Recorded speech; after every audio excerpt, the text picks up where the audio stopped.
नई सौगात, ड्राइवर खुद होंगे मालिक, खत्म होगी प्राइवेट कैब की मनमानी। नमस्कार, स्वागत है आपका जीवन 24 में। मैं हूं आपके साथ खुशी मित्तल। भारत में हर दिन लाखों लोग कैब का इस्तेमाल करते हैं, लेकिन क्या आपको पता है कि मौजूदा कैब सर्विसेज में यात्रियों और ड्राइवरों दोनों की ही परेशानी बढ़ती जा रही है। ऊंची कीमतें, भारी कमीशन और ड्राइवरों का शोषण। लेकिन अब ये सब बदलने वाला है। जी हाँ, देश भर के टैक्सी ड्राइवरों और यात्रियों के लिए बड़ी खुशखबरी है। बता दें कि मोदी सरकार एक नई सहकारी टैक्सी सर्विस शुरू करने जा रही है, जिससे ओला, उबर जैसी प्राइवेट कंपनियों की मनमानी खत्म होगी। क्या है इस नई योजना में खास, आइए जानते हैं आज की इस वीडियो में। मोदी सरकार अब एक ऐसी सहकारी टैक्सी सेवा शुरू करने जा रही है जिससे ना सिर्फ यात्रियों को फायदा होगा बल्कि ड्राइवरों की भी कमाई बढ़ेगी। बता दें कि भारत सरकार जल्द ही ओला, उबर जैसी प्राइवेट टैक्सी सर्विसेज के ऑप्शन के रूप में एक सहकारी टैक्सी प्लेटफॉर्म लॉन्च करने का प्लान बना रही है।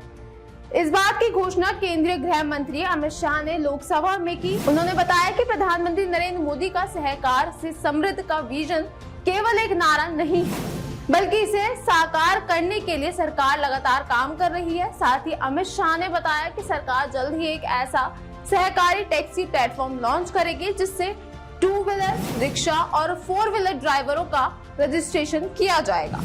इस प्लेटफॉर्म का सबसे बड़ा फायदा ये होगा कि इसका मुनाफा किसी निजी कंपनी के मालिकों तक नहीं जाएगा, बल्कि सीधे उन ड्राइवरों को मिलेगा जो इस सेवा से जुड़ेंगे। गृह मंत्री शाह ने ये भी घोषणा की कि सरकार जल्द ही कोऑपरेटिव इंश्योरेंस कंपनी भी शुरुआत करेगी, जो देश भर में सभी सहकारी संस्थाओं का बीमा करेगी। उन्होंने विश्वास जताया कि ये कंपनी जल्द ही निजी बीमा कंपनियों को टक्कर देगी और देश की सबसे बड़ी बीमा कंपनियों में शामिल हो जाएगी।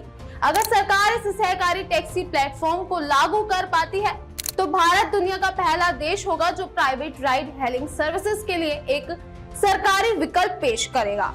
इससे पहले किसी भी देश में ऐसा मॉडल अपनाने का प्रयास नहीं किया है। भारत में सहकारी मॉडल भी सफलता का एक प्रमुख उदाहरण अमूल है, जिसने देश को दुनिया का सबसे बड़ा दूध उत्पादक बनाया और आज ये विश्व की 8वीं सबसे बड़ी डेयरी कंपनी है।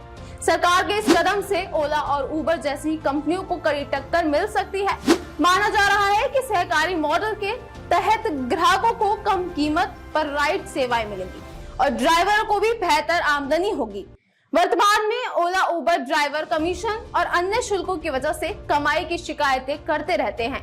ऐसे में ये नया प्लेटफॉर्म ड्राइवरों को सशक्त करने की दिशा में एक बड़ा कदम साबित हो सकता है। हालांकि सरकार ने अभी तक ये स्पष्ट नहीं किया है कि सहकारी टैक्सी प्लेटफॉर्म किस प्रकार कार्य करेगा और इसमें भागीदारी की प्रक्रिया क्या होगी।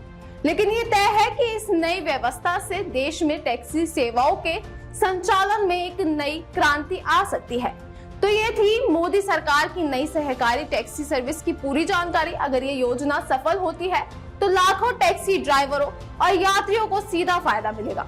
हमें कमेंट में बताएं कि आप इस नई सेवा के बारे में क्या सोचते हैं और ऐसी ही तमाम जानकारियों के लिए देखते रहे जीवन 24।